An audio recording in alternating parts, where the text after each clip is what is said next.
Hi everyone. Today I will be covering Marshall-Lerner condition. Every year I get a lot of questions from the J2s, year 6s on MLC, how to apply. My school say, my teacher say, but Mr. Hong, you say, a lot of confusion and so on. Okay, so after many years of going through this yearly ritual of clearing up all these confusions, I am finally motivated to once and for all produce a video to clarify and to put out my stand, my recommendations on what students should use MLC for. First and foremost, if you are a H1 or SL economics student, you can stay for fun. Okay, you don't really need to apply this for your exams. Okay, if you are H2 economics, HL, then please hang on. Now, the very first thing you need to get right is that Marshall-Lerner condition, MLC, is only to be used for exchange rate change and how this is going to affect your balance of trade, okay, which consists of your export revenue minus import expenditure. Okay, in no other instance do you apply Marshall-Lerner condition. No other instance, right? So very common mistakes, all right, is students misapplying, right? When they talk about change in GPL, ayo, okay? When they talk about inflation, then somehow Marshall-Lerner condition pops out. Okay, that's all error. Okay, so please do not do this at all. All right, so that's the first thing you must get right. Now I have here our summary notes. So very quickly, let me run through with you. This is the Marshall-Lerner condition. Okay, it is a summation of the two different PEDs. For X, for M, the summation more than 1. That's the condition. So if the condition holds, your currency depreciation is going to improve your balance of trade. We saw what the balance of trade mathematically was earlier. If it does not hold, depreciation is going to worsen your balance of trade.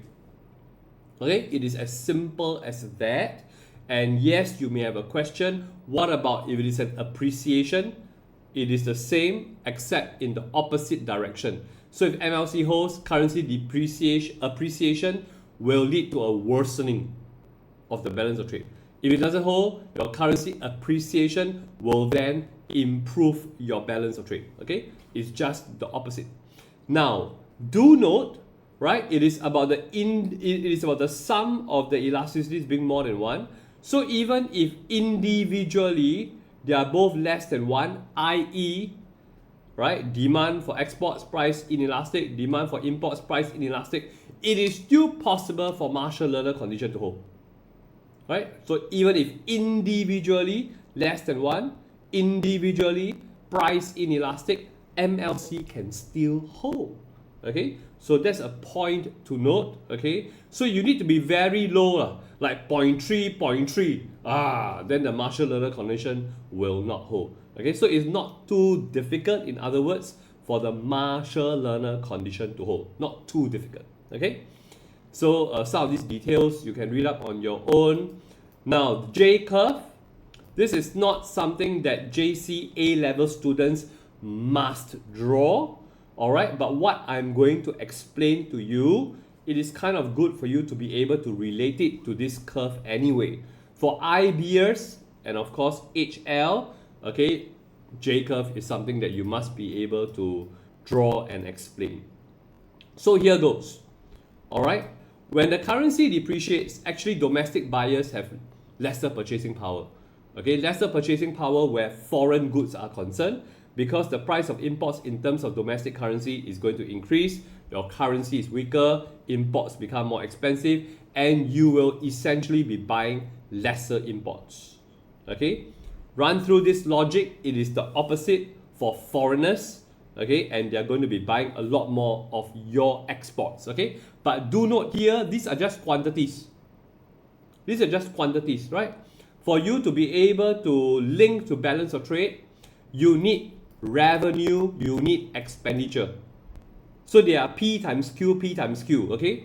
And if you remember your microeconomics, here is where it gets a little bit tricky, because one up, one down, one down, one up, right? So you need elasticities to sort out, okay, which one is changing by a greater extent. Then you will know whether the export revenue will increase or import expenditure will fall, etc., etc., etc. Okay, so that's where Marshall-Lerner condition, which is about essentially your PDs, okay, come into play. Now, I'm just giving you a very simple explanation. There are more details, more complicated, but you don't need to go into all these complications. So know the big picture, okay? Now, what the J curve shows you is that in the short term, MLC may not hold. So as I said earlier, actually not very difficult for MLC to hold, right?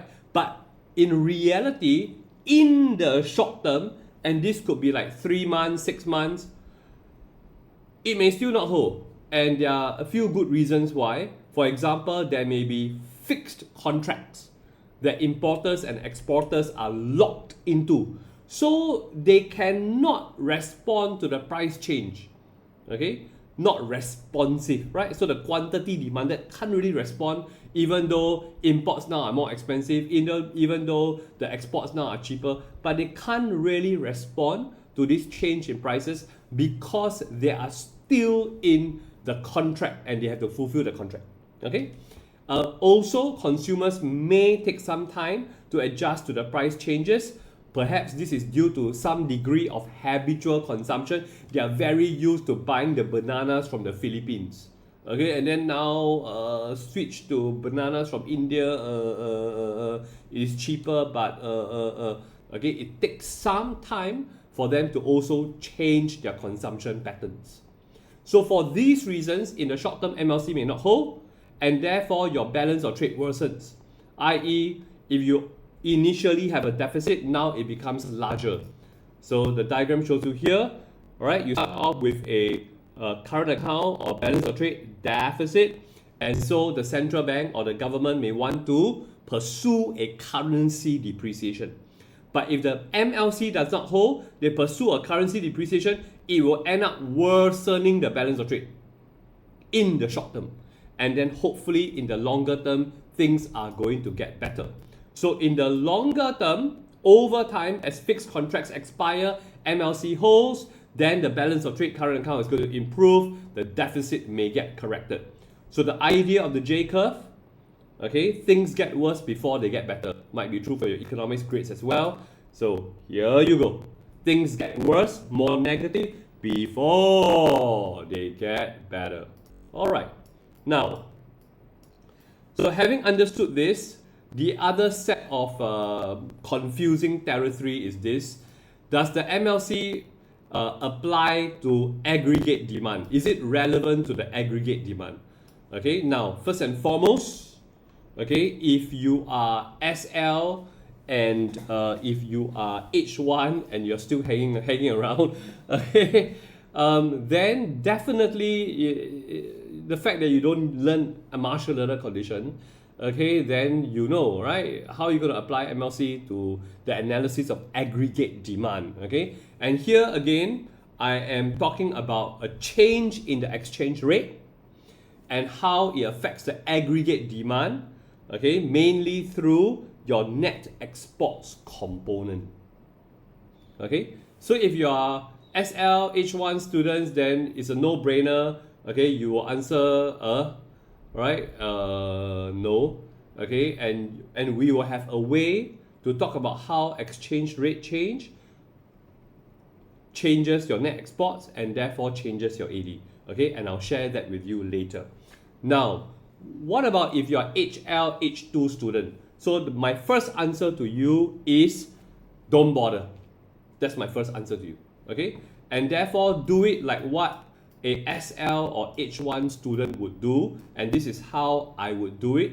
Depreciation, fall in the price of exports in terms of foreign currency, exports becomes more price competitive, sell more exports, okay, and then at the same time I will do for imports, it will be an increase in the price of imports in terms of domestic currency. Okay, it's basically the same structure, right? Imports becomes more expensive, okay, become less price competitive. I just realized I missed out. Become more price competitive, that's what I meant to say. Okay, so become less price competitive, and so what? So you will buy less imports. Buy less imports, and in fact, there will be an increase in domestic consumption. Okay, why? Because essentially, you buy less imports, they are now more expensive, you switch to domestically produced goods and services. Okay, this is quite a bit of understanding that you ought to have. All right. So with that, then you'll be able to link to net exports increasing.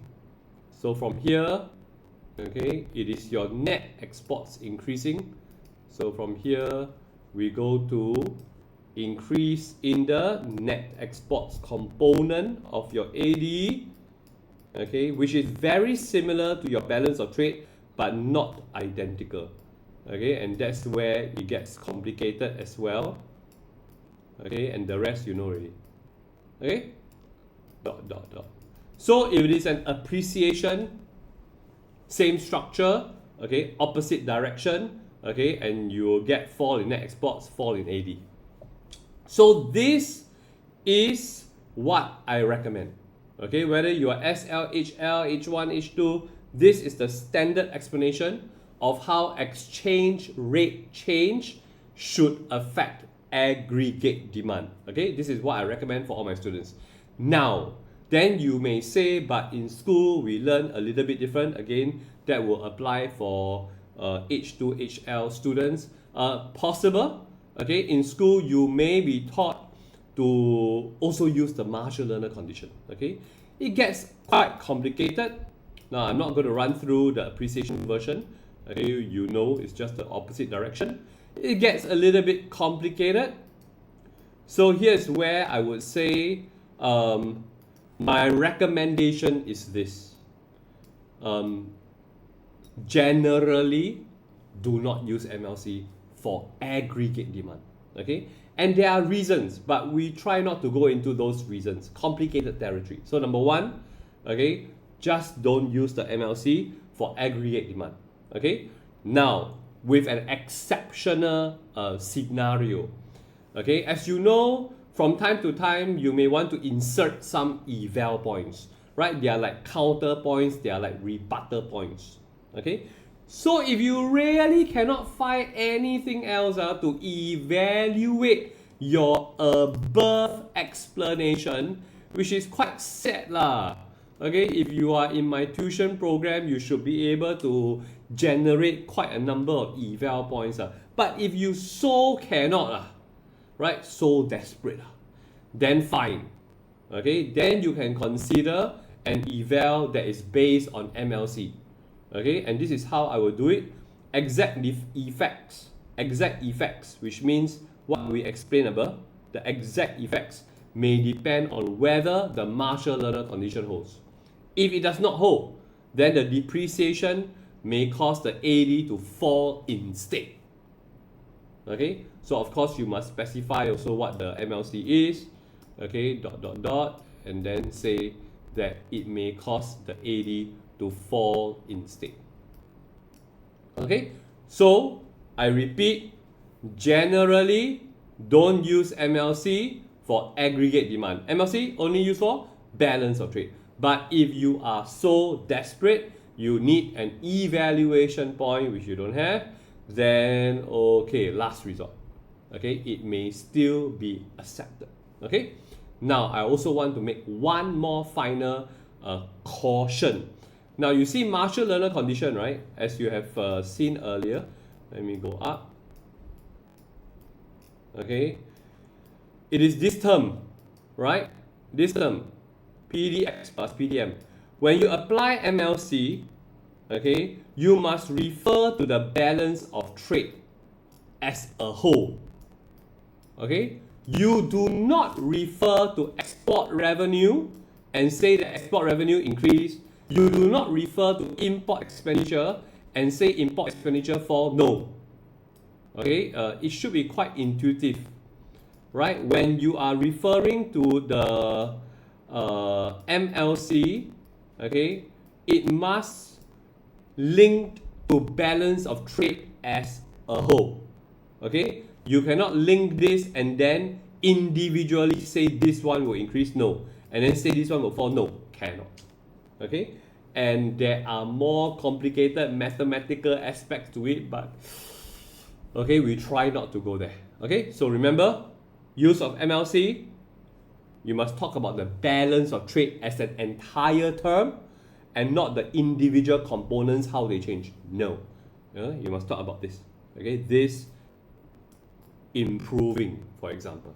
Okay, Ken? I hope that's clear. I'm sure even after this video, you may still have questions. That's fine. Okay, that's what I'm here for. Hit me with your questions and see you in class. Ciao.